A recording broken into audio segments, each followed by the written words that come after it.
पढ़ रहे थे। चलो हमने स्टार्ट किया था लॉ ऑफ टॉट्स, ठीक है। टॉट का मतलब क्या होता है?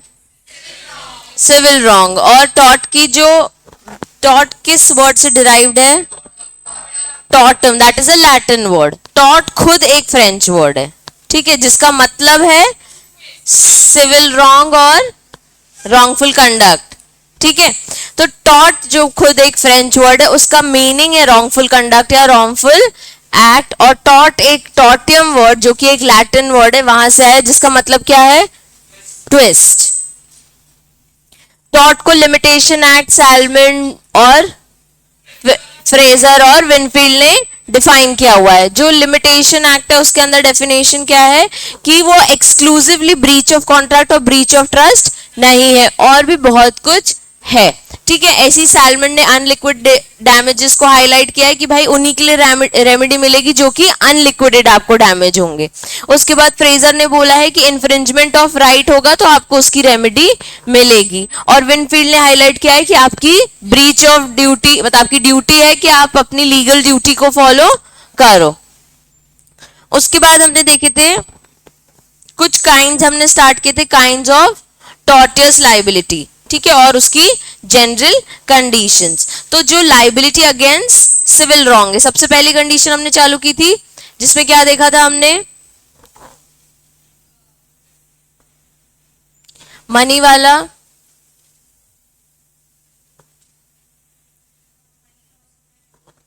उसके अगेंस्ट आपको लाइबल ठहराया जाता है, मतलब एनी पार्ट ऑफ लॉस किसी को या फिर नेग्लिजेंस, उसके अगेंस्ट अगर आप ऐसा कर रहे हो तो आप लाइबल हो। और ये एक क्या है? लीगल रॉन्ग, ठीक है, सिविल रॉन्ग इसको हम बोलते हैं।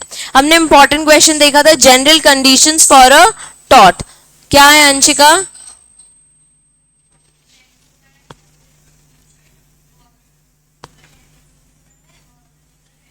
Legal remedy. तो अब अगर हम देख रहे हैं कि रॉन्गफुल एक्ट, लीगल डैमेज जो कि रॉन्गफुल एक्ट से ही आपको कॉज हुआ है, या फिर उसी लीगल डैमेज के अगेंस्ट आपको क्या मिल रही है? Legal remedy. जब ये तीनों कंडीशंस फुलफिल होंगी तब हम क्या बोलेंगे? टॉट कमिट हुआ है, ठीक है। तो अगर किसी पर्सन ने कोई रॉन्गफुल एक्ट किया है, उस एक्ट से किसी को लीगल डैमेज हुआ है, स्पेसिफिकली लीगल डैमेज, और उसी लीगल डैमेज की अगर रेमेडी अवेलेबल है तो हम बोलेंगे क्या? कि टॉट कमिट हुआ है। जब हम देख रहे हैं कि लीगल डैमेज हुआ है तो दो तरीके के हमने डैमेज पढ़े, दो मैक्सिम्स पढ़े थे, इंजूरियस इन डेमनम। अब जब हम देख रहे हैं इन दोनों के हमने केसेस पढ़े थे, तो डेमनम से इंजूरिया के लिए हमने कौन सा केस पढ़ा था? हाँ, और जो दूसरा वाला है एशबी वर्सेस वाइट, तो एशबी वर्सेस वाइट में क्या हुआ था?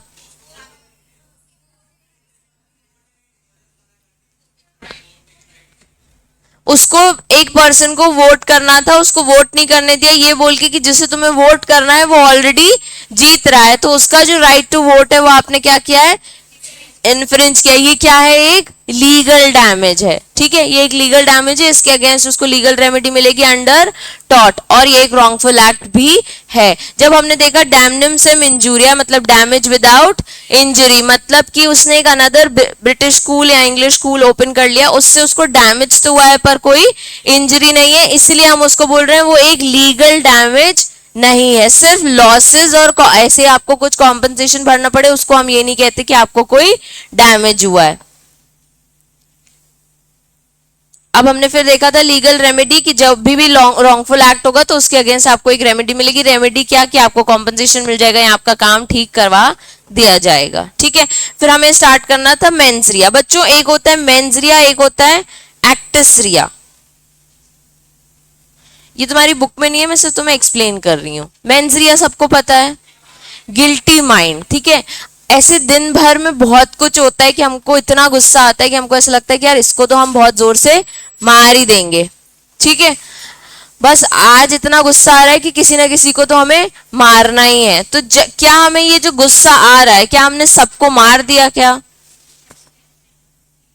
नहीं मारा। दिन भर में आता है कि इसको मार देंगे, इसको मार देंगे। ये एक मेंसरिया है कि आपके माइंड में ऐसे थॉट्स आ रहे हैं किसी को मारने के, और एक्टस रिया क्या है, जब एक्चुअल में आप किसी को मार दो।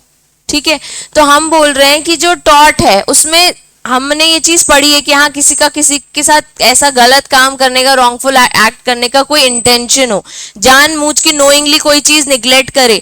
जैसे कि अगर आपके कुछ काम करने से सामने वाले की प्रॉपर्टी खराब हो रही है, तो आपको पता है कि यहाँ पे पानी डालने से सामने वाले की प्रॉपर्टी खराब होगी ही, तो ये आपने क्या किया है, जानबूझ के किया है, तो हम इसको टॉट में कवर करेंगे। पर कई बार क्या होता है, गलती से भी हमसे कुछ ऐसे एस्केप हो जाता है कि सामने वाले की प्रॉपर्टी खराब हो जाती है। सपोज आपका गार्डन है और पास में एक प्रॉपर्टी बन रही है। ठीक है, आपका एक गार्डन है यहाँ पे आपके घर के अंदर, ठीक है, और यहाँ आपका गेट है।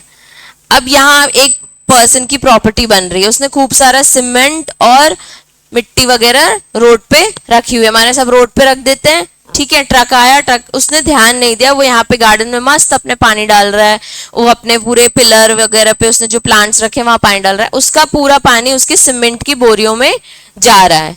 ठीक है, अब उसकी सीमेंट की बोरियां क्या हो गई, खराब हो जाएंगी, वो एकदम कड़क हो जाएंगी। ठीक है, तो वो पत्थर बन जाएंगी, फिर वो क्या सीमेंट को यूज कर पाएगा, नहीं। क्या इस पर्सन का जो पानी दे रहा था इंटेंशन था क्या उसकी सीमेंट की बोरी खराब करने का, वो तो खुश था, बढ़िया नेबर रहने आ रहे हैं, घर बन रहा है ये वो। पर अब जब उससे खराब हो गया तो क्या उसका गिल्टी माइंड था ये करने में, नहीं था। फिर भी हम बोलेंगे कि ये चीज टॉट में कवर होगी, क्योंकि सामने वाला उस चीज से अफेक्ट हुआ है, उसको एक लीगल डैमेज हुआ है, आपने एक रॉन्गफुल एक्ट किया है इंटेंशनली या फिर अनइंटेंशनली। तो हमें सिर्फ मेंस रिया का मतलब बताया हुआ है कि हाँ एक पर्सन है जिसके माइंड में ऐसे थॉट्स चलते हैं कि वो जानबूझ के किसी को मारेगा, जानबूझ के किसी का कुछ खराब करेगा।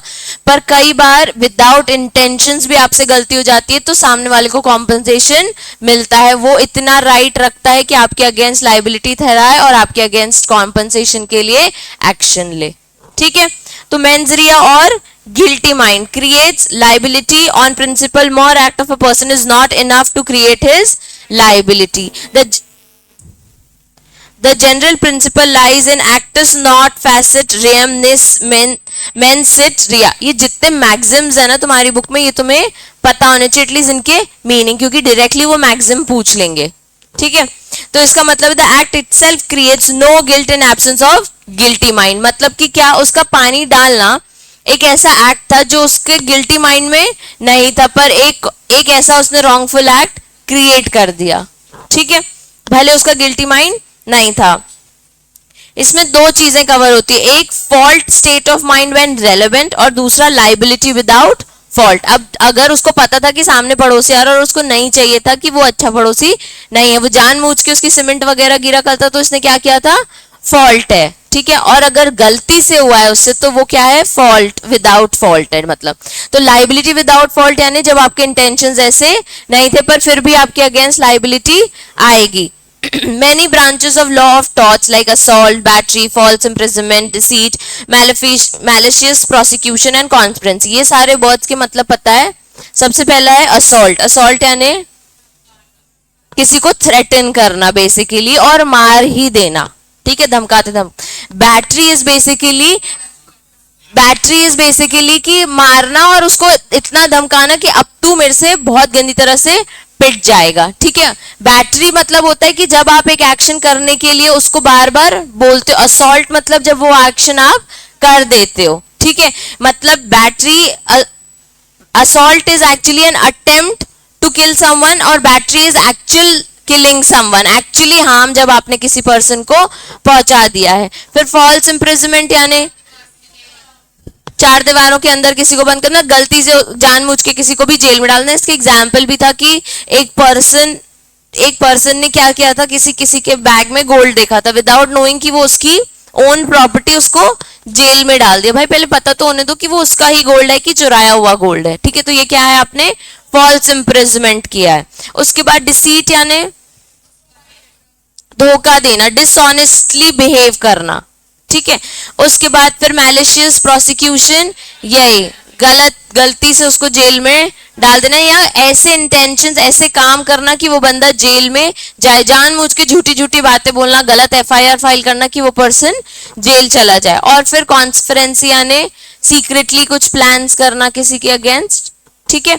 अब the state of mind of other person is taken into account to ascertain his liability। मतलब जब हम मेंस रिया पढ़ रहे हैं तो हम उस पर्सन का स्टेट ऑफ माइंड देखते हैं कि एक्चुअल में उसके पीछे क्या थॉट था जो उसने ये गलत काम किया है। जैसे गलत काम कैसे, जैसे असॉल्ट, बैटरी, सब की डिटेल में हमें आगे डेफिनेशंस वगैरह है, ठीक है।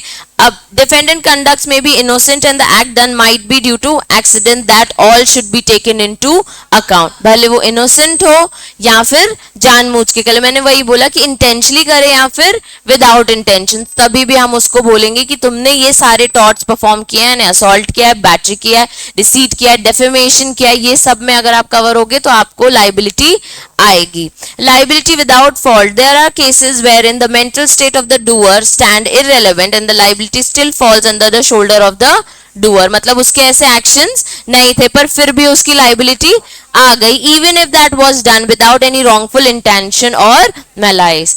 So liability under the law of torts may be fixed even if mens rea is not present। मतलब कि आपके दिमाग में ऐसा कुछ नहीं हो फिर भी आप लाइबल हो सकते हो, किसके अंदर, टॉर्ट के अंदर। इसलिए हमने बोला क्योंकि बाकी एक्ट्स में तो ये चीजें डिफाइंड है कि यार इसने ऐसा किया है, इसने ऐसा किया, उसके अगेंस्ट एविडेंस दो और फिर उसको जेल हो जाएगी, उसको कॉम्पनसेशन हो जाएगा। पर जहां पे ये डिफाइंड नहीं है कि सर मेरे से गलती से हुआ है ऐसा, पर सामने वाले को डैमेज तो हुआ है ना, ये चीज कहां पे बताई हुई है उन्होंने, लॉ ऑफ टॉर्ट्स में, कि जब आपसे जानबूझ के भी होगा ना तभी भी। हमने पूरे क्रिमिनल एक्ट्स में यही देखा है कि इस कांड के पीछे मेंस रिया होना चाहिए, इस हरकत के पीछे मेंस रिया होना चाहिए। किसी को बिल्डिंग से फेंक दिया, किसी को ऐसी जगह पे मार दिया जहां पे ना उसका स्टेट ऑफ माइंड हमेशा रीड किया जाता है कि हाँ इसने ये चीज जानबूझ के की होगी, इसको पता है कि ये करने से ये मर जाएगा। लेकिन टॉर्ट में बोला है कि आपने जानबूझ के नहीं की ना, फिर भी आप आ जाओ। जैसे कल एक एग्जाम्पल दे रही थी कि गाड़ी जाते जाते एक बाइक वाले को ठोक दिया, ठीक है। अब उसका ये है कि अनलिक्विडेड डैमेज है, ये नहीं पता कितना कॉम्पनसेशन पे, पर डैमेज जरूर है। मैं ये भी बोल दूंगा कोर्ट में कि नहीं गलती से हुआ है तो बोलेंगे नहीं उसको डैमेज हुआ है ना, आपको इतना पे करना पड़ेगा। एग्जाम्पल है in case of defamation, defamation यानी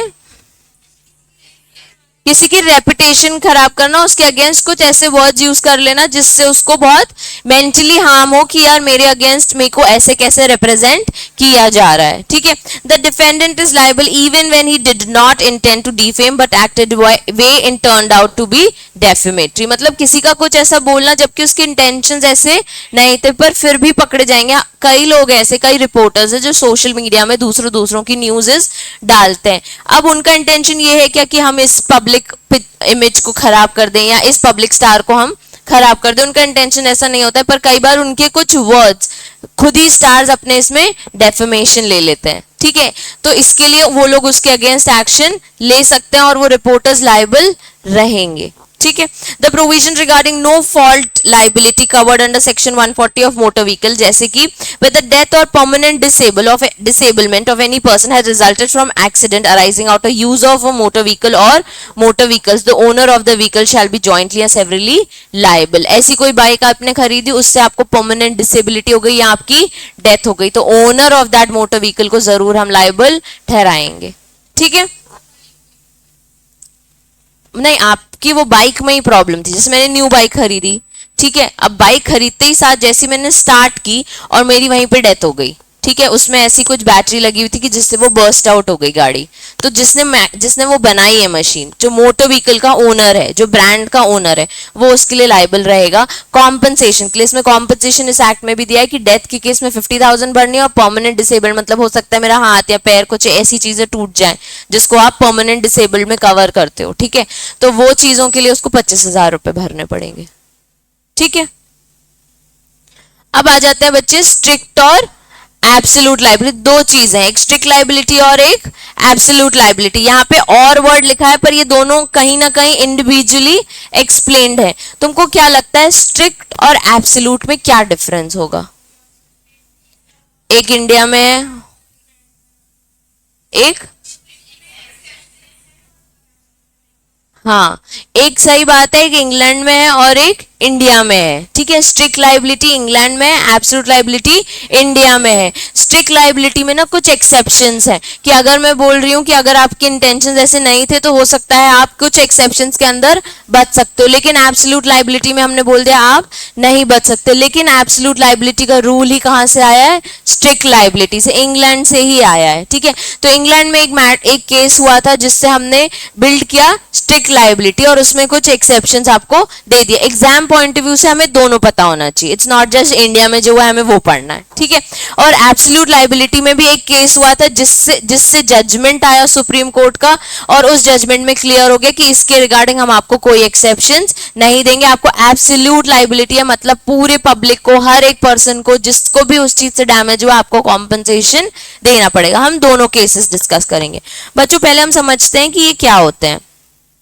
देखो, strict liability means liability without fault, ठीक है। अभी क्या हुआ कि आपकी शायद कोई गलती नहीं होगी पर आपको लाइबिलिटी रहेगी उस चीज के लिए।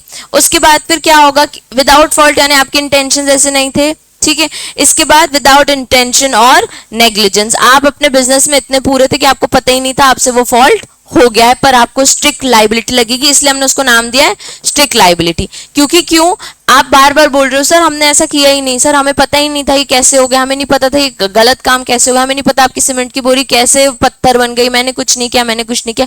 सुनना, तेरे को स्ट्रिक्ट लाइबिलिटी लगेगी क्योंकि तेरा फॉल्ट जो है वो मतलब लाइबिलिटी जो है विदाउट फॉल्ट आ रही है, इसलिए हम उसको स्ट्रिक्ट लाइबिलिटी में कवर करेंगे। तुम्हारे इंटेंशंस नहीं थे उसके बाद भी। इसके अगेंस्ट एक बहुत इंपॉर्टेंट केस आया था, रेलैंड वर्सेस फ्लेचर। ये सबने कहीं ना कहीं एक आध बार सुना होगा, ठीक है। अब लेकिन सुनने के बाद जिंदगी भर ये केस याद हो जाना चाहिए, ठीक है। बहुत इंपॉर्टेंट केस है ये टॉट का, वेरी वेरी इंपॉर्टेंट। शायद डायरेक्ट क्वेश्चन भी आ जाए कि ये केस बताओ, तो ये केस से तुम्हें स्ट्रिक्ट लाइबिलिटी एक्सप्लेन करनी है और ये थोड़ा बहुत केस। अभी देखो मैं हिंदी में एक्सप्लेन करूंगी, तुम्हें केस याद हो जाएगा। तुम्हारी बुक में एक पूरा पैराग्राफ दिया हो तो उसमें से अपन फैक्ट्स और कंक्लूजन निकाल के केस हमेशा के लिए याद कर लेंगे, ठीक है। देखो किस किस को पता है ये केस, थोड़ा थोड़ा, ठीक है। चलो अभी क्या होता है, ये एक मिल ओनर होता है, ये है रेलैंड्स, ठीक है। ये कौन है? एक मिल ओनर, और एक ये बंदा है फ्लेचर। ये दोनों के आसपास एक इसकी मिल है और इसकी कोल माइंस है, ठीक है। एक इसकी मिल है और इसकी कोल माइंस है। अभी क्या हुआ, रेलैंड जो है मिल ओनर, उसको अपने वहां पे क्या चाहिए था? रिजर्वेयर। उसको पानी की बहुत दिक्कत हो रही थी। बच्चों रिजर्वेयर पता है क्या होते हैं? वाटर स्टोरेज का एक टैंक होता है, ठीक है, जिसमें आप खूब सारा पानी स्टोर कर सकते हो। तो इसने क्या किया, एम्प्लॉयड किया एक इंडिपेंडेंट कॉन्ट्रैक्टर को। इसने एक इंडिपेंडेंट कॉन्ट्रैक्टर को फोन किया कि भाई मेरे को ना पानी की बहुत दिक्कत आ रही है, तो मुझे उसका सोल्यूशन बताओ, कुछ रिजर्वेयर वगैरह बन सकता है क्या? Who were apparently competent to construct a reservoir on his land to provide water for his mill। उसको इतनी प्रॉब्लम जा रही थी कि उसने उसको बोला कि ठीक है आप एक रिजर्वेयर बना देते हो, उससे आपको जिंदगी में कभी कोई पानी की बहुत डेप्थ तक उसको गड्ढा करते हैं और उसमें पानी भरते हैं, ठीक है। कॉन्ट्रैक्टर इज वेरी एक्साइटेड कि उसको एक रिजर्वेयर बनाना है। अभी देखो ये ऐसे बनता है रिजर्वेयर, ठीक है। इससे क्या होगा, उसकी मिल में पानी आता रहेगा, ठीक है। अभी क्या होगा, उसी जहां पे वो बना रहा था ना रिजर्वेयर, उसी के नीचे ना एक प्रॉपर शैफ्ट से, ये जो बने हैं ना ये लोहे के, ये शैफ्ट्स होते हैं, ठीक है।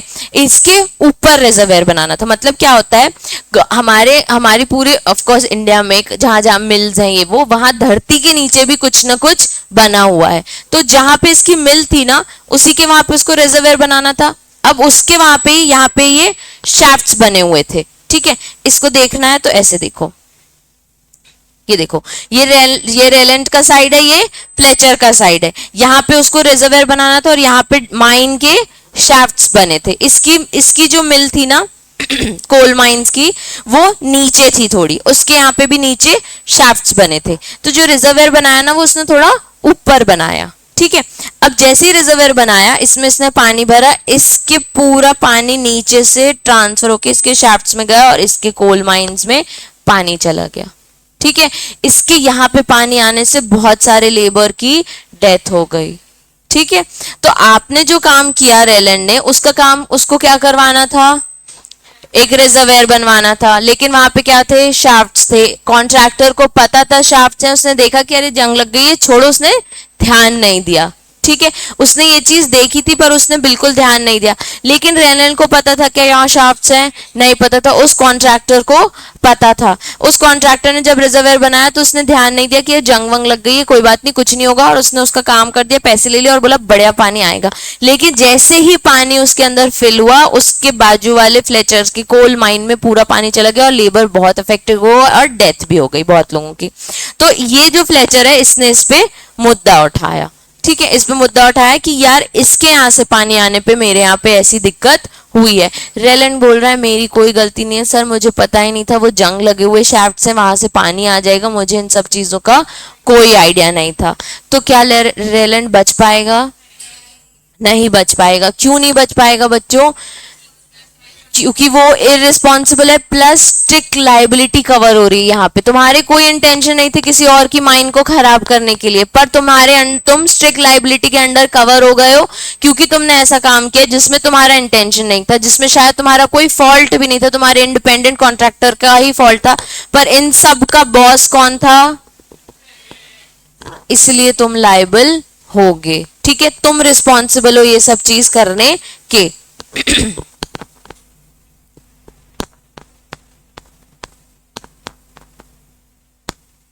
देखो, जब हम स्ट्रिक्ट लाइबिलिटी पढ़ते हैं तो वहां पे लिख सकते हो without fault. In some torts, the defendant is liable even though the harm to plaintiff occurred without intention या negligence on the defendant's part. यहाँ पे defendant कौन है? मुद्दा किसने उठाया? फ्लेचर ने। तो फ्लेचर क्या है? प्लेंटिफ है। ठीक है, क्योंकि सिविल रॉन्ग की बात हो रही है तो वो पर्सन क्या है? प्लेंटिफ। और डिफेंडेंट कौन है? रेलैंड। तो जो रेलैंड है उसके कोई इंटेंशन नहीं थे, ना ही उसके पास से कोई नेग्लिजेंस था, पर फिर भी वो लाइबल ठहराया जाएगा। In other words defendant is held liable without fault. These case fall under 3 categories. हमको ये याद करनी है 3 कैटेगरीज। ठीक है, स्ट्रिक्ट लाइबिलिटी में बोल रहे हैं हम कि आपके इंटेंशंस और नेग्लिजेंस नहीं हो फिर भी आप लाइबिलिटी आपको आएगी, फिर भी आप लाइबल रहोगे, आपकी फॉल्ट हो ना हो, पर इसको 3 कैटेगरीज में डिवाइड किया गया है। अब है liability for inevitable accident, liability for inevitable mistake, और फिर vicarious liability for wrongs committed by other. ये इनएविटेबल के वहां पे लिख दो कि ऐसा कुछ जो कनेक्टेड, जो अवॉइड नहीं हो सकता, that can not be avoided.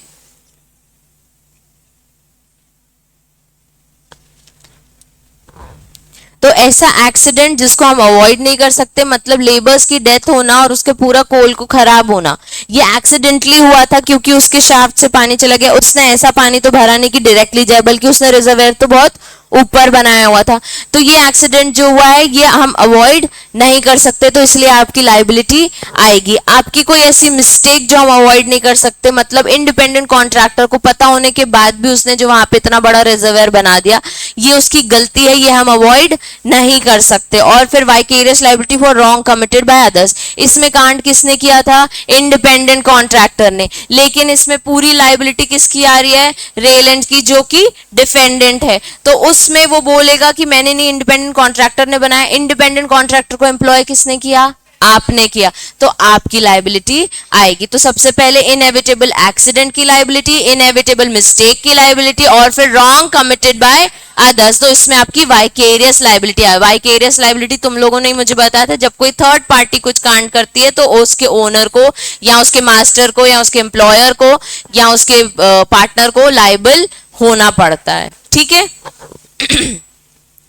तो अगर मैं तुमसे पूछूं स्ट्रिक्ट लाइबिलिटी, तो बच्चों ये वाला केस और ये 3 कैटेगरीज तुमको इजीली याद होनी चाहिए। ठीक है, अब देखो इनएविटेबल एक्सीडेंट में लिखा है such liability arises in case where damage is done by escape of dangerous substance through और kept by anyone upon his land. उसने क्या किया? रिजर्वेयर बनाया, रिजर्वेयर से जो पानी आया, ठीक है, उससे उसके कोल माइन खराब हो गया और उसके लेबर की भी डेथ हो गई। तो ये जो सब्सटेंस है, ये एक्चुअल में water is not dangerous, but sometimes water can be dangerous अगर वो इतना हद तक ऊपर, बोलते पानी सर के ऊपर से चला जाए, जो डायलॉग्स है, तो वो एक्चुअल में हमारे लिए डेंजर बन जाता है। तो अगर आपने ऐसी कोई चीज रखी है जिससे सामने वाले की चीजें खराब हो जाएंगी, तो उसके अगेंस्ट एक्सीडेंट होगा और आप लायबल रहोगे। अब such cases where the interference with the property और रेपुटेशन ऑफ अनदर, अभी क्या होगा, उसकी प्रॉपर्टी खराब होगी, उसके पूरे कोल माइंस खराब हो गए आपकी गलती की वजह से, तो आप लाइबल रहोगे अंडर स्ट्रिक्ट लाइबिलिटी। और वाइकेरियस लाइबिलिटी एंड रिस्पॉन्सिबिलिटी में क्या हुआ, in these cases involve liability of a master for the act of his servant. ठीक है, अब देखो तुम्हारे में ये दिया रूल रेलन वर्सेस फ्लेचर, अब इसको रीड करेंगे तो वो जो मैंने पूरे पिक्चर्स के साथ एक्सप्लेन किया वो इजीली समझ आ जाएगा।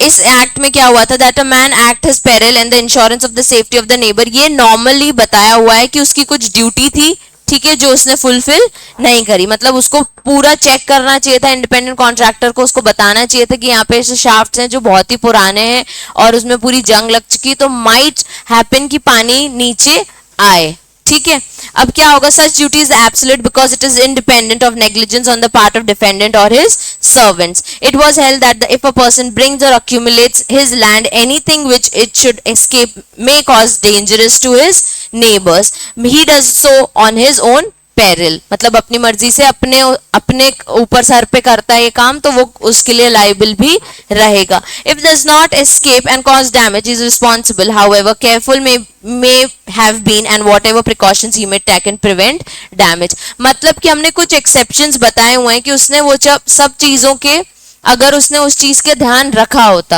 ठीक है, अगर उसने वो शाफ्ट्स हटा के नए बनाए होते या फिर वहां पे रिजर्वेयर नहीं बनाया होता, ड्यू केयर ली होती, सामने वाले को बता दिया होता कि हम रिजर्वेयर बनाने वाले हैं, तो माइट आपके यहाँ पानी आएगा तो आपको कोई प्रॉब्लम तो नहीं होगी, उसकी कंसेंट ले ली होती रिजर्वेयर बनाने, तो आप शायद बच सकते थे, ऐसा बोला गया है। बाकी हाँ एक्चुअल में ये एक्सेप्शंस हैं। उसके बाद फैक्ट्स ऑफ द केस, देखो बच्चों इतने से पैराग्राफ में हमको एक्सप्लेन किया उन्होंने, ठीक है। फैक्ट ऑफ द केस क्या बोलता है, बी अ मिल ओनर, इसको तुम पैराग्राफ में नहीं पॉइंटर्स में भी लिख सकते हो, ठीक है। Be a mill owner employed independent contractor, हमने ये देखा, ठीक है, बी यानी रेलैंड, ठीक है। अब who were apparently competent to construct a reservoir on his land to provide water for his mill, easily बता दिया, उसने क्या किया, इंडिपेंडेंट कॉन्ट्रैक्टर लिया और अपने वहां पे क्या बनाना था उसको, reservoir. There were old disused mining shafts under the site of the reservoir which the contractor failed to observe because they were filled with earth. अभी क्या हुआ, उसने प्रॉपर ऑब्जर्वेशन नहीं दिया कि वहां पे कुछ डिसयूज्ड ओल्ड माइनिंग शाफ्ट्स रखे हुए हैं रिजर्वेयर के नीचे। The contractor therefore did not block them, contractor ने उनको ऑब्जर्व नहीं किया और फिर उनको ब्लॉक भी नहीं किया, वहां पे अगर वो बंद करा देता तो वो पानी नहीं जाता, ठीक है। when the water was filled in the reservoir it burst out through the shaft and flooded the plaintiff's coal mine on the adjoining land, मतलब जुड़ी हुई उसकी ही लैंड से जुड़ी हुई जो उसका नेबर कोल माइन वाली फैक्ट्री थी वहां पे पानी चला गया, ठीक है, through those shafts. It was found as the fact that B did not know of the shaft and had not been declared, though an independent contractor had been and B was liable. मतलब कि इसमें लिखा है कि भाई वो जो main person है रेलैंड, उसको इस चीज का अवेयरनेस नहीं थी, उसको हम नेग्लिजेंस के लिए नहीं बोल सकते, पर उसके कॉन्ट्रैक्टर को पता था, इसलिए वो लाइबल रहेगा, ठीक है। उसके बाद फिर we think that the true rule of law is that the person who his own purpose brings the land and collects and keeps anything likely to do mischief if it escapes must keep it as his peril, and if he does not so prima facie answerable for all the damage which is natural consequences of this escape. मतलब कि अगर कुछ ऐसा तुम dangerous substance ला भी रहे हो ना, तो भैया खुद ध्यान रखो इन चीजों का, अपने आप में कवर करो उस चीज को, अगर तुम नहीं करोगे तो तुम आंसरेबल हो for all the liabilities, for all the damage जो आपके एस्केप से आए हैं, ठीक है। बहुत इजी लैंग्वेज में लिखा है, इसमें कुछ ऐसी लीगल टर्म्स और ऐसा कुछ भी नहीं था। इसमें दो कंडीशंस हैं, ठीक है, इस पूरे केस में एक्सप्लेन की उन्होंने दो condition that are necessary in order to play the rule of Rylands versus Fletcher. These are escape from the control और non natural use of land. Escape from the control यानी आपका reservoir था ना, आप control कर रहे थे ना उसको, फिर भी आपके वहां से एस्केप हो गया पानी, तो आप लाइबल हो फॉर स्ट्रिक्ट लाइबिलिटी। दूसरा non natural use of land, ये क्या होता है बच्चों, नेचुरली कोई चीज नहीं आई, पानी आपने खुद से भरा है क्या? बारिश से वो पानी भरा है क्या? नहीं। अभी हम देख रहे हैं बहुत जगह पानी भरता जा रहा है, ठीक है। तो अब जैसे एक फ्लैट के अंदर पानी भर रहा है दिल्ली वगैरह में, तो क्या वो बाजू वाले ने भरवाया है आपके यहाँ? हो सकता है उसका फ्लैट सही पोजीशन पे भरा, उसने नहीं, आपको ऊपर से बारिश आ रही है ना, वहां से पानी भर रहा है। इसका एक बहुत ही अच्छा एग्जाम्पल है नॉन नेचुरल। एक क्या होता है, समझो ग्रीन हाउस इफेक्ट टाइप्स, ठीक है। एक साइंटिस्ट होते हैं, वो क्या करते हैं, कुछ पॉइजनस वाले प्लांट्स उगाते हैं, ठीक है। एक प्रॉपर केस है, ठीक है। उस पर्सन ने क्या किया, खूब सारे पॉइजनस वाले प्लांट्स उगाए, ठीक है। अब क्या हुआ, उसने फेंसेस वगैरह भी लगा दी, सब कर लिया, ठीक है। पर ये उगाए किसने है? साइंटिस्ट ने। इनको पूरा यहाँ पे उसने बहुत ध्यान रख के इतने बड़े बड़े प्लांट्स उगाए। अब ये एक एक लीव तोड़ तोड़ के, साइंटिस्ट रिसर्च करते हैं, एक एक लीव तोड़ तोड़ के चेक करेगा किसमें कितना जहर है, किसमें क्या है, और फिर उससे कुछ भी प्रोडक्शन हो सकता है। अभी क्या हुआ, ये इसके बड़े होते होते प्लांट्स अभी तो ट्रीज बन गए, ट्रीज बनते बनते ये बाहर आ गए इसके फेंसेस से, ठीक है। यहां से एक पर्सन अपना हॉर्स ले जा रहा था। अब यार मैं हॉर्स नहीं बना सकती, ठीक है। अब ये फिर भी बेटर लग रहा है। अभी क्या होगा, ये इसने खा लिए, ठीक है, और बेचारा वहीं पे ही मर गया, मतलब हॉर्स लेट गया। तो अभी क्या होगा, कौन लायबल होगा? क्यों लायबल होगा यार उस बेचारे? पर उसने फेंसेस भी लगाए थे, उसने चलो यहाँ बोर्ड लगा दिया कि ये डेंजरस टू हेल्थ है, ये पॉइजनस प्लांट्स हैं, फिर ये non natural use of land है। आपने क्या किया, एक लैंड यूज किया और फिर उसमें ऐसे अपने अपने रिसर्च के लिए, आपका कोई ऐसा इंटेंशन नहीं था, फिर भी आपने गुड इंटेंशन के लिए यहाँ पे बोर्ड भी लगा दिया, जहां पे आपने लिख दिया कि भैया यहाँ पे ना ये पॉइजनस प्लांट्स हैं। अभी क्या होगा ना बच्चों, ये एक्सेप्शन है, जो उसका बोर्ड लगाना, लोगों को अवेयरनेस देना कि अब कुत्ते लोग पालते हैं, ठीक है, लोगों के घरों के बाहर लिखा रहता है बी अवेयर ऑफ डॉग्स। अब वो डॉग ने अगर आपको काट लिया तो वो बार बार लड़ेंगे, हमने लिखा तो था, तो हम आप हमारे घर के बाहर खड़े क्यों थे, आप हमारे घर में एंटर क्यों किए? तो वो फैक्ट है कि हाँ, वो लिखने से आप कहीं ना कहीं बच सकते हो। ये स्ट्रिक्ट लाइबिलिटी में एक्सेप्शन आ सकता है कि हमने कहीं ना कहीं आपको इन्फॉर्म किया था कि हमारा डॉग जो है वो डेंजरस है, ये पॉइजनस प्लांट्स डेंजरस है, फिर भी आपने खा लिया, तो ये आपका फॉल्ट है। इंडिया में बी अवेयर के नीचे वो लिख भी देते हैं कुत्तों से सावधान, हमारे कुत्ते से सावधान, क्योंकि लोगों को इंग्लिश नहीं तो हिंदी तो समझ आ ही जाएगी, ठीक है। तो इन केसेस में हम आपको एक्सप्लेन करना चाहते हैं कि हाँ, स्ट्रिक्ट लाइबिलिटी होती है अगर आप non natural use of land करते हो और एस्केप ऑफ कंट्रोल रहता है, मतलब आपके कंट्रोल में था ये पूरा और उसके बाद भी वो क्या हो गए, ट्रीज बाहर आ गए और किसी पर्सन ने खाया और उसकी डेथ हो गई। लेकिन अगर आपने कुछ ऐसा किया है कि सामने वाले की कंसेंट ले रखी है या फिर सामने वाले को इन्फॉर्म कर रखा है, तो आप उन केसेस में अपनी लाइबिलिटी से बच सकते हो, ठीक है। लेकिन किस में बच सकते हो? स्ट्रिक्ट लाइबिलिटी में ही बस। तो बोर्ड लगाओ ना, तभी तो बोला बच सकता है, लाइबिलिटी से बच सकता है, तभी तो मैं बोल रही हूँ। अब घर के बाहर अगर तुम लिख दोगे बी अवेयर ऑफ डॉग्स, तो तुम बच सकते हो उस चीज से, स्ट्रिक्ट लाइबिलिटी से बच सकते हो, एब्सोल्यूट से नहीं बच सकते, ठीक है। चलो अब आ गए एक्सेप्शंस ऑफ स्ट्रिक्ट लाइबिलिटी, ठीक है। अब जब मैंने बोल दिया कि अगर आपकी कोई इंटेंशंस नहीं है, फिर भी आपसे कुछ ऐसे कांड हो गए, कुछ ऐसी गलती हो गई, तो सामने वाला पर्सन आपको लाइबल ठहरा सकता है। लेकिन कुछ केसेस में आप इस चीज से बच सकते हो। कैसा? Damage due to natural use of land. अभी हमने समझा नॉन नेचुरल यूज, यानी आपने खुद से ही ऐसी चीजें की जिससे सामने वाला क्या डैमेज हो गया। अब अगर ये जब नेचुरली होगा तो हम आप बोल सकते हो कि सर ये हमने नहीं किया है, ये वाटर टैंक ना ऊपर भगवान ने भरा है, तो ये उनसे समझो आप, ठीक है, ये हमारी साइड से नहीं है, ये लैंड में ऑटोमेटिकली आया है। अब कंसेंट ऑफ द प्लेंटिफ, सामने वाले से कंसेंट ले लेता अगर वो रिजर्वेयर बनाने में, तो वो वहां पे बच जाता, ठीक है। एक्ट ऑफ थर्ड पार्टी, यानी किसी स्ट्रेंजर की, ठीक है। अभी जैसे वो साइंटिस्ट ने प्लांट लगाया, ठीक है, अब प्लांट बन गए ट्रीज। अब एक ऐसा पर्सन जा जाके पत्तियां तोड़ तोड़ के जानवरों को खिला रहा है, तो ये क्या वो साइंटिस्ट ने बोला कि करने के लिए? क्या साइंटिस्ट ने ऐसा कुछ किया? तो इस चीज के लिए साइंटिस्ट लाइबल नहीं होगा। वो पर्सन जो जानबूझ के वो पॉइजनस लीव्स ले लेके जा रहा है और फिर एनिमल्स को खिला रहा है, तो वो थर्ड पर्सन जो स्ट्रेंजर है वो लायबल होगा इस चीज के लिए। ठीक है, वहां पे तो लिखा है ना पॉइजनस प्लांट्स हैं ये। अब स्टैट्यूटरी अथॉरिटी यानी कि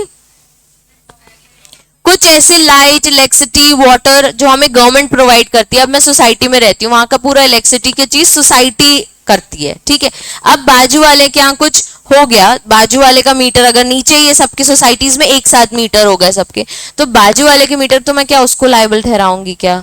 नहीं, मैं सोसाइटी को ठहराऊंगी, सोसाइटी के ओनर को ठहराऊंगी, या उसके जो जो मेंबर्स होंगे उनको ठहराऊंगी कि आप रिस्पॉन्सिबल हो, आपने कैसा मीटर लगाया है कि सामने वाले का बर्स्ट हो गया तो उससे मुझे डैमेज हुआ है। ठीक है, एक्ट ऑफ गॉड कौन सी मूवी है? A2 भी आ रही है।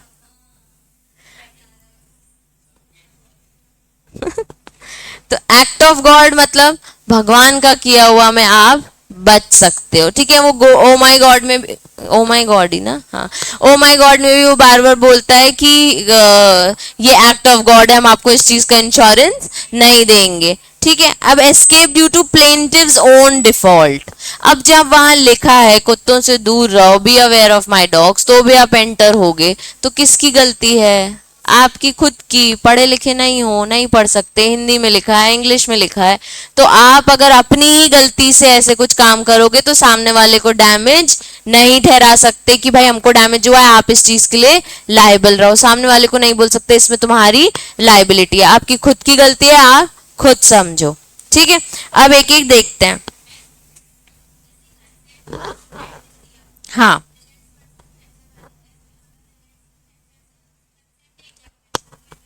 परफेक्ट। हाँ हाँ, तो भी बच्चे, वो उसने उसकी कंसेंट ली थी कि मैं एक रिजर्वेयर बना रहा हूं, तो जो फ्लेचर है उसकी रिस्पॉन्सिबिलिटी कि वो चेक करे नीचे शाफ्ट्स हैं वो खराब है। ठीक है, वो उस कॉन्ट्रैक्ट में लिख सकता है कि भैया ऐसे कोई डैमेज होंगे तो हम रिस्पॉन्सिबल नहीं होंगे। ठीक है, अब अदर देन दैट उस टाइम लोगों को इतना नॉलेज नहीं था कि हर चीज पेपर वर्क हो सकती है, हो सकता है फ्रेंडली बेसिस में उसने कंसेंट उसको दे दी, तो हम स्ट्रिक्ट लाइबिलिटी में कवर करते हैं। आपकी कंसेंट थी ना, अब आपके यहाँ कोल माइन खराब हुआ, आपके यहाँ लेबर को ऐसा हुआ, हमसे कॉम्पनसेशन मत मांगने आओ। ठीक है, क्लियरली ये एक्सेप्शन है। अब जब हम एब्सोल्यूट लाइबिलिटी पढ़ेंगे ना, तब उसमें बहुत चीजें चेंज हो जाएंगी। ठीक है, चलो पहला है damage due to natural use of land. In Rylands versus Fletcher, water collected in the reservoir in such large quantity was held to be non natural use, मतलब उसने खुद ने वो पानी भरा था, क्या नेचुरली वहां पे पानी आया? नहीं आया। Keeping water for ordinary domestic purpose is natural use. ठीक है, things not essentially dangerous, which is not unusual of a person to have his own land, such as water pipeline installation in the building, these working of mines, mineral on lands, lighting of fireplace of a house। मतलब कि ये आपका घर है, पुराने जमाने में यहाँ पे ऐसे आग जलाने के लिए होता था, अब तो हीटर वगैरह है, तो यहाँ पे आप आग ही जलाओगे ना, यहाँ पे कुछ और तो करोगे नहीं, ये नेचुरल यूज ऑफ लैंड है। ठीक है, तो जो आपका पाइप इंस्टॉलेशन का पार्ट होता है कि हाँ ये सेंटर ऑफ द घर है, यहाँ पे पाइप इंस्टॉलेशन के नेचुरल यूज ऑफ लैंड है, यहाँ पे यही काम होता है सर, आप इसमें हमको नहीं बोल सकते। and necessary wiring for supply of electricity light fall under the category of natural use of land। generally जो चीजें ऐसा नहीं है कि अपने आप आई हो, पर हम बोल रहे हैं कि ऐसी कोई चीज जो नॉर्मल है, जो नॉर्मली सब करते हैं, यहाँ पे पाइप इंस्टॉलेशन, यहाँ पे इलेक्ट्रिसिटी की वायर, एसी यहीं लगेगी, इसी तरह से लगेगी, ये नेचुरल यूज ऑफ लैंड है, कि ऐसा ही होता है।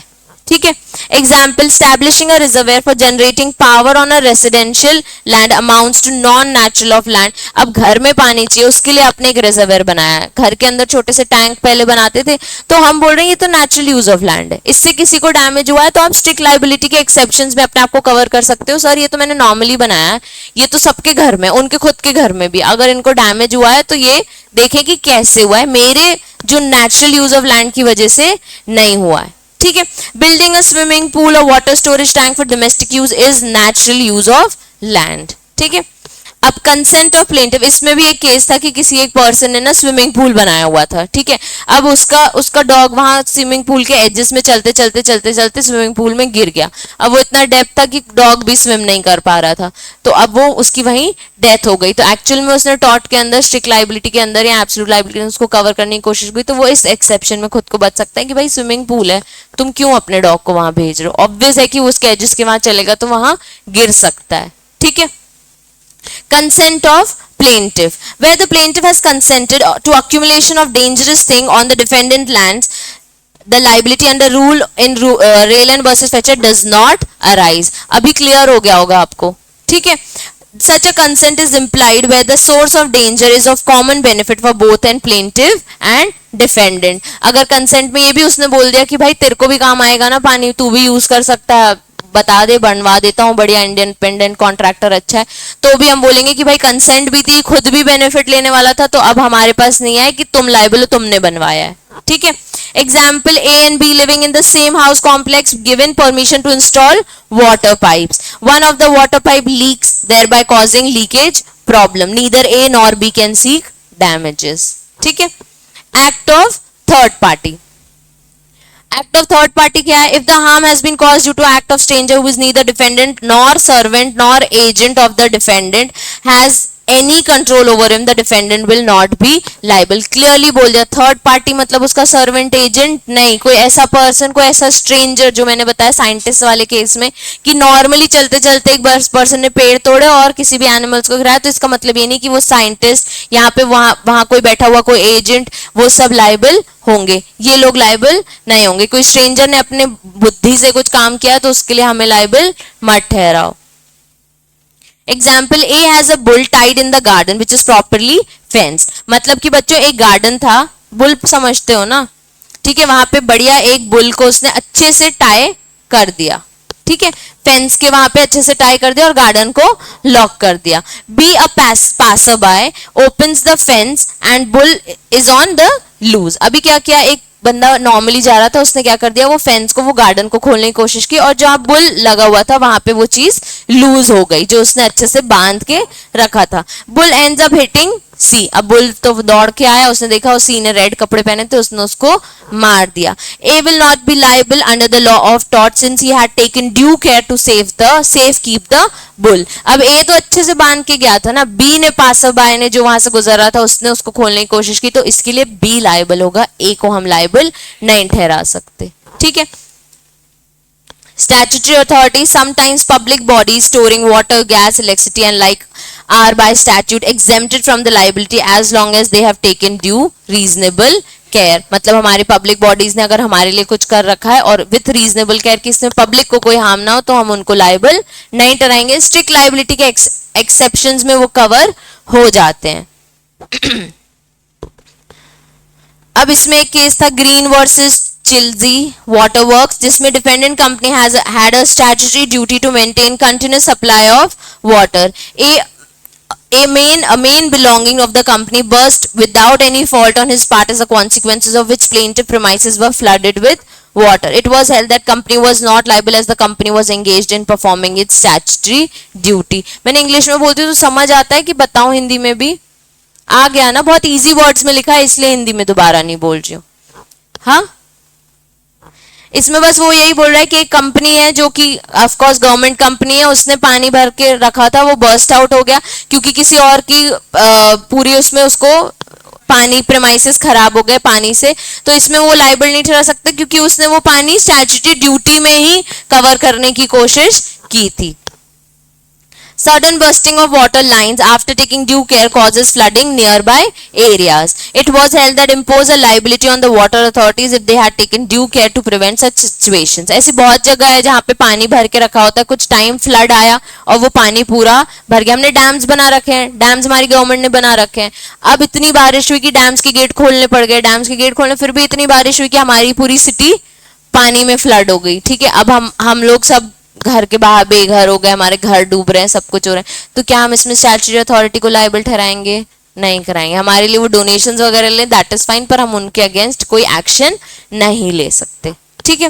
Act of God, if an escape is caused through natural causes and without human interventions. अब ये क्या हुआ है, एस्केप खुद से ही हुआ है, इसमें किसी भी ह्यूमन की, किसी भी इंसान की कोई भी उंगली नहीं है। Circumstances which no human foresight can provide against and of human prudence is not bound to recognise the possibility. मतलब कि आपने कोई चीज देखी अनदेखी भी की पर ये नेचुरली आ रही थी तो भी हम आपको बोल देंगे कि एक्ट ऑफ गॉड है, ये नेचुरली एस्केप हुआ है तो इसके लिए लाइबल आप नहीं होगे। अगर आप देख लेते, आप कुछ रीजनेबल ड्यू केयर करते तो आप बच सकते हो कि आपने ट्राई किया कि हम वो चीज ना होने दें। The artificial lake of plaintiff overflowed due to excessive rainfall and caused damages to the nearby crops. Defendant cannot be held liable for ऐसी कोई भी heavy rainfall. अब बारिश को पे हम कोई कंट्रोल नहीं कर सकते। Escape due to plaintiff's own default. Damage by escape due to plaintiff's own default was considered to be a good defense in Raylan versus Fletcher's itself. Also, its plaintiff suffered damage by his own intrusion into defendant's property. He cannot complain for the damage so caused. मतलब कि आपकी खुद की गलती से अगर आपकी property खराब हो रही है तो फिर हम आपको नहीं बोल सकते कि सामने वाले को लायबल ठहराओ। Example, a dangerous chemical stored is, अच्छा ये बहुत अच्छा एग्जाम्पल है। क्या हुआ था, एक केमिकल एक बॉक्स है उसमें बहुत सारे केमिकल्स पड़े हैं, ठीक है। तो अभी क्या हुआ, in a container was kept in the basement of the building. एक कंटेनर में आपने बहुत सारे केमिकल्स करके बेसमेंट में रख दिया। A thief went inside of the building for committing theft, बढ़िया चोरी करने बिल्डिंग के नीचे चला गया। He arrange the containers one of on the other of the purpose of reaching at one place। अब बहुत सारे कंटेनर्स कलेक्ट कर रहा चोरी करने के लिए, वो वाला भी ले लिया, ठीक है। he fell and the chemical in the container spilled on him, तो अब केमिकल उसके ऊपर ही गिर गया। he cannot claim damages as escape was due to his own default, ठीक है, अपनी गलती से अपनी चोरी में खुद ही फंस गया। अब बच्चों लिखा है एप्लीकेबिलिटी ऑफ दिस रूल, ये शायद न्यू बुक में है क्या। Applicability of the rule in the cases enterprises engaged in hazardous और इनहेरेंट डेंजरस इंडस्ट्री, यानी कि इसमें कवर हो जाता है एब्सोल्यूट लायबिलिटी।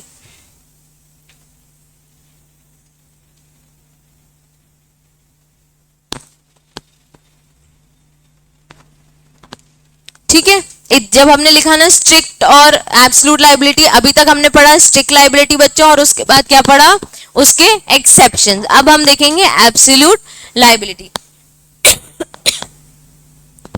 5 एक्सेप्शंस बताना स्ट्रिक्ट लायबिलिटी के। Act of God, act of, उसको बोलने दे, परफेक्ट, नो नेचुरल मतलब नेचुरल यूज ऑफ लैंड, और एक स्टैट्यूटरी अथॉरिटी। ठीक है, सबको याद हो गए ये। तो अगर तुमसे पूछता है कि स्ट्रिक्ट लायबिलिटी क्या है बच्चों, तो रूल ऑफ वो ही रेलन वर्सेस फ्लेचर वाला केस। उसके बाद हमने उसकी 3 कैटेगरीज पढ़ी है, कौन कौन सी से, यहाँ हाँ, रॉन्ग कमिटेड बाय अदर्स। ठीक है, उसके बाद फिर जब हम पढ़ रहे थे कि हमने जब ये पूरा केस समझा जिसमें हमने फैक्ट्स एक्सप्लेन किए, उसमें हमने 2 कैटेगरीज बताई। पूरे rule of Rylan versus Fletcher की 2 कैटेगरीज, कौन कौन सी, कंट्रोल और non natural use of land. फिर जब हम उसके एक्सेप्शंस देख रहे हैं तब हमने देखे damage due to natural use of land में आप बच सकते हो, प्लेंटिफ की कंसेंट हो तब बच सकते हो, थर्ड पार्टी हो, एक्ट ऑफ गॉड हो, स्टैट्यूटरी अथॉरिटी हो, except due to plaintiff's own default. ठीक है, ये इंपॉर्टेंट क्वेश्चंस हैं, तुमसे डायरेक्टली पूछे जा सकते हैं और इतनी इजी लैंग्वेज में है कि 4 में से 4 हम आराम से कवर कर सकते हैं। बच्चों ध्यान रखना, बुक के बाद हर एक चीज का एक्सप्लेनेशन के बाद उन्होंने एक एग्जाम्पल दिया है, तो हम भी इंस्टीट्यूट जैसे ही जो उन्होंने पूछा है वैसे ही जवाब देंगे। ठीक है, तो हम एग्जाम्पल कोट करेंगे, भले तुम्हें अपने मन से एग्जाम्पल्स देने तो भी चलेगा, बुक के तो ईजी है, अगर ये याद हो गया तो बेस्ट है। चलो, एब्सोल्यूट लायबिलिटी बच्चों क्या लगता है, अब स्ट्रिक्ट तो देख ली, एब्सोल्यूट लायबिलिटी का डिफरेंस तुम लोगों ने मुझे समझाया, जिसमें कोई भी एक्सेप्शंस नहीं है, मतलब कि एक्ट ऑफ गॉड हो, मतलब कि अगर किसी ने खुद डिफॉल्ट किया हो, कंसेंट के साथ आया हो, तो भी आप लायबल रहोगे। इसका कोई एक केस याद है, MC Mehta versus union of India, oleum gas वाला। ठीक है, भोपाल केस है ये एक बहुत, और ये तुम लोगों को बहुत जगह काम आएंगे ये केसेस। अभी क्या होता है कि while determining the principles on which liability of an enterprise engaged in a hazardous or inherently dangerous industry depend if an accident occurred in such industry. हमारी बहुत सारी सिटीज के कोने कोने में एक फैक्ट्री आउटलेट्स होते हैं, ठीक है, अपने सिटी में भी, रिछाई में। तो अब जब जहां जहां आपकी ये फैक्ट्रीज हैं, अगर आप अपनी फैक्ट्री में कोई मतलब कोई डेंजरस या इनहेरेंट वाले काम करते हो या ऐसे कोई सब्सटेंस बनाते हो जो हमारे लिए डेंजरस है, अब ऑयल फैक्ट्रीज, आग लग गई तो आसपास सारी फैक्ट्रीज चली जाएंगी, इवन मेडिकल फैक्ट्रीज, अब ये ऐसी ओलियम गैस फैक्ट्रीज, ये सारी फैक्ट्रीज में क्या है ना, रिस्क है, ठीक है। तो आपको सारी सेफ्टी ध्यान में रखनी है। ध्यान में रखने के बाद भी अगर आपसे कोई गलती हो गई तो भी आप लायबल रहोगे। अभी इसमें बहुत सारे ऐसे एग्जाम्पल्स थे, आगे भी आएंगे, कि भाई आपकी अगर ऑयल फैक्ट्री है, वहां पे सिगरेट्स वगैरह पीना अलाउड नहीं है, नहीं होना चाहिए, क्योंकि यहाँ किसी ने फेंक दी तो फिर आग कहीं पे भी, अगरबत्ती वगैरह अलाउड नहीं, मतलब आप पूजा पाठ भाई फैक्ट्री के बाहर ही करो तो सही है। ये छोटी छोटी चीजों का ध्यान फैक्ट्री के ओनर्स को रखना पड़ता है। अगर आपसे नहीं होगा तो आप लायबल रहोगे, और लायबल इतने कि जितने लोग अफेक्टेड हैं, पब्लिक में पूरी सिटी अफेक्टेड है, सबको इंडिविजुअली कॉम्पनसेशन आपको देना पड़ेगा। ये स्ट्रिक्टली हमारे गवर्नमेंट ने निकाला है और सुप्रीम कोर्ट ने जजमेंट भी ऐसे ही पास किया था। हाँ, तो रिप्रेजेंटेटिव दुनिया में कोई तो होगा आपका जो आपकी फैक्ट्री से खा रहा होगा।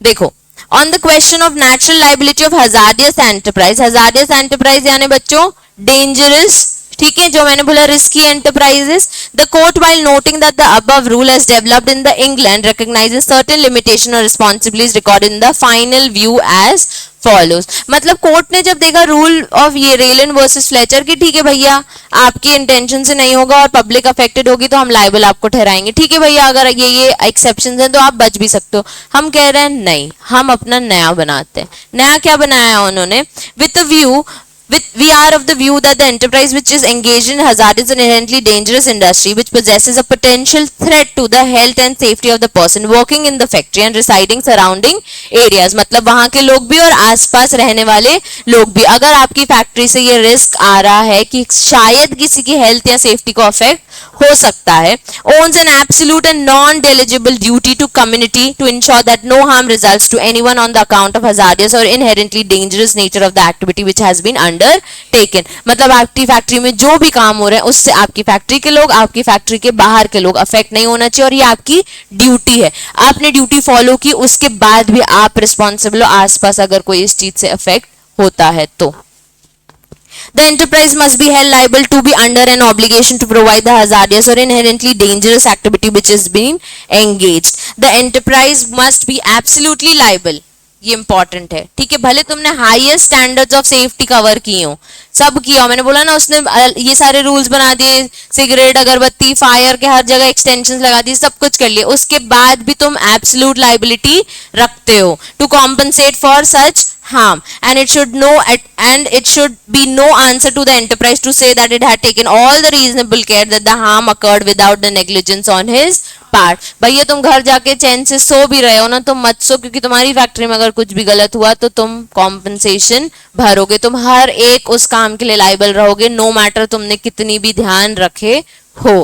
While imposing absolute liability for manufacture of hazardous substance, Supreme Court intended that the requirement of non-natural use or aspect of escape of dangerous substance, commonly regarded as essential liability under rule of Fletcher, needed not be provided in India। भैया आप England में follow करो, हम India में नहीं करेंगे, हमारे यहाँ तो लोग नहीं समझते ये सब, हमारे लूप होल निकाल लेते हैं लॉ में, हम लेके आएंगे एब्सोल्यूट लायबिलिटी। तो हम भले आपका लॉ फॉलो कर रहे हैं पर हम लॉ में अमेंडमेंट ला रहे हैं। हमने एक केस देखा था MC Mehta and others versus union of India. बच्चों इसमें क्या हुआ था, एक पर्सन की ओलियम गैस मतलब लीक हो गई थी उसी की फैक्ट्री से, उसके वो लीक होने से पूरी सिटी में, पूरी की पूरी भोपाल सिटी में लोग अफेक्ट हो गए थे, ठीक है, इतना हार्म, वो फूड फैक्ट्री थी, फूड फर्टिलाइजर्स वगैरह की फैक्ट्री थी, इतना हार्म हुआ कि बहुत लोगों की डेथ हो गई, बहुत लोग हॉस्पिटलाइज थे, यहाँ तक कि शायद मतलब उस टाइम पे ऐसा होता था कि इतनी जगह भी नहीं होती थी, ठीक है।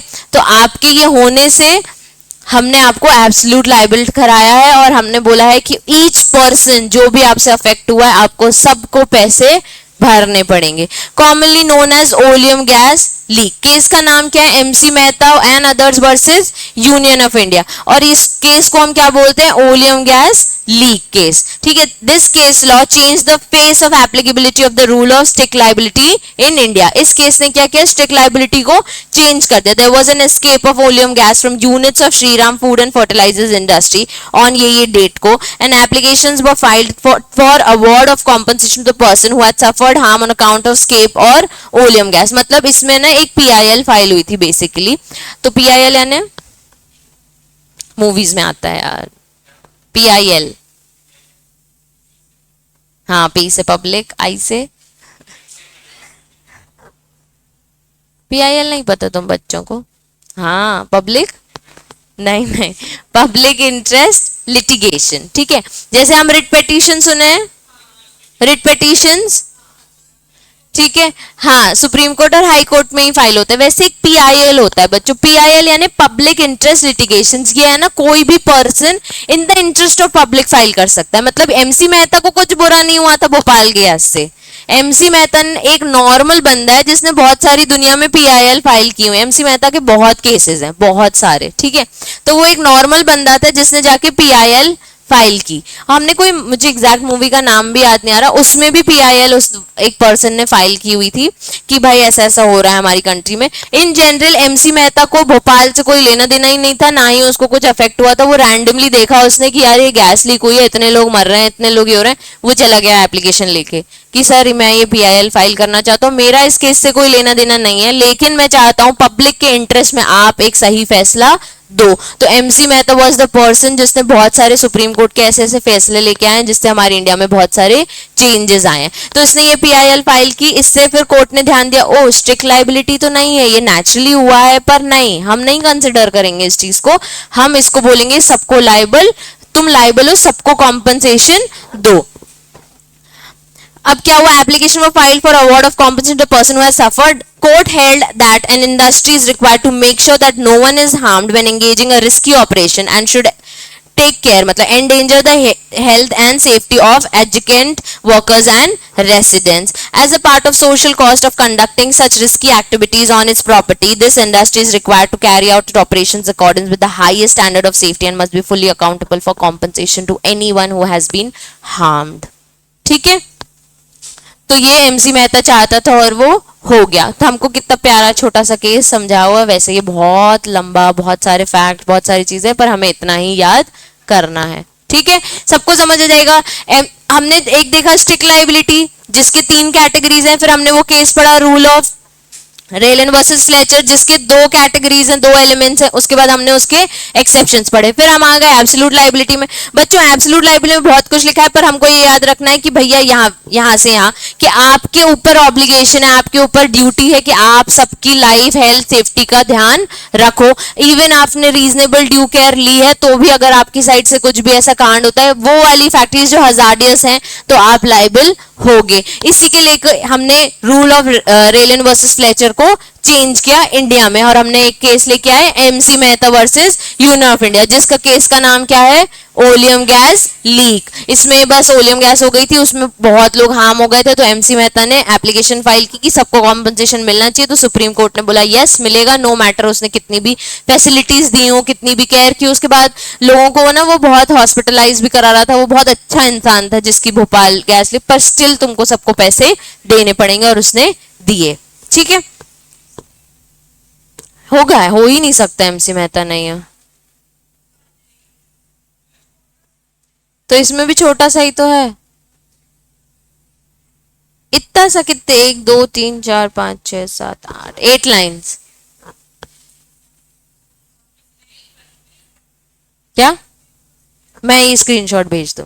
ठीक है, चलो इसके बाद आता है वाइकेरियस लायबिलिटी। बच्चों थोड़ा सा बस बता दे रही हूं देखो वाइकेरियस सबको पता है, थर्ड पार्टी कोई पर्सन जिसको अफेक्ट हो। ठीक है, मतलब कि पार्टनरशिप पता है, मैं नहीं पढ़ा रही, सिर्फ एक्सप्लेन कर रही हूँ। ठीक है, पार्टनरशिप पता है। पार्टनरशिप फॉर्म में क्या होता है बच्चों?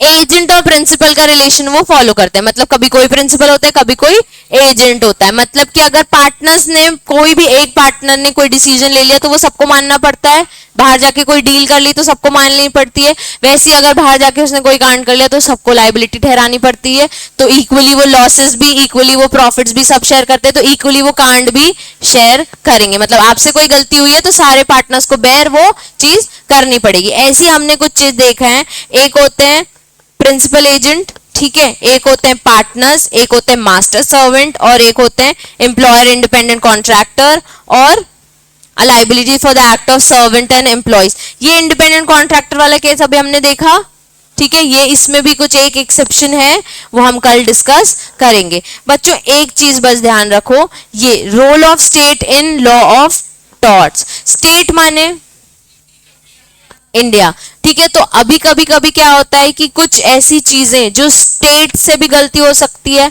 हम तो गवर्नमेंट से बहुत प्यार करते हैं, हम गवर्नमेंट की कभी गलती निकालते ही नहीं, हम गवर्नमेंट को कभी लायबल ठहराते ही नहीं। पर लॉ ऑफ टॉर्ट में बोला कि अगर गवर्नमेंट नॉन सोवरेन फंक्शंस कर रहे हैं तो वो लायबल रहेंगे। तो बच्चों सोवरेन फंक्शंस क्या, जो सिर्फ गवर्नमेंट परफॉर्म कर रही है, जो पब्लिक इंटरेस्ट में परफॉर्म हो रहा है, वो सोवरेन फंक्शंस। मतलब अगर आप हमारे लिए कुछ बेहतर करना चाहते हो, हमारे लिए कुछ ऐसी स्कीम, सब्सिडीज, वाटर प्लान, ये सब लाना चाहते हो और इसमें अगर कुछ कांड हो गया तो हम आपको लायबल नहीं ठहराएंगे। लेकिन अगर आप खुद ही के लिए रोड बना रहे हो, खुद ही के लिए ट्रांसपोर्ट बसेस ला रहे हो, तो हम इसमें आपको ठहराएंगे, क्योंकि आपने अगर ऐसी कोई बस लेके आए हो कि भाई ये सबको यहाँ से यहाँ तक के जाने का ट्रांसपोर्ट का हेल्प करेगा, लेकिन अगर वो बस ने किसी को ठोक दिया तो आप लायबल रहोगे। तो state of Rajasthan, state of UP, इनके अगेंस्ट हमने केसेस सुने हैं ना, तब हम स्टेट को लायबल ठहरा सकते हैं। तो हम ये आगे कल देखेंगे सोवरेन और नॉन सोवरेन। इसमें एक चीज है role of state in law of torts, ये तुमको एक बार रीड करनी है, ठीक है। बस कहानियां लिखी हैं और कुछ नहीं।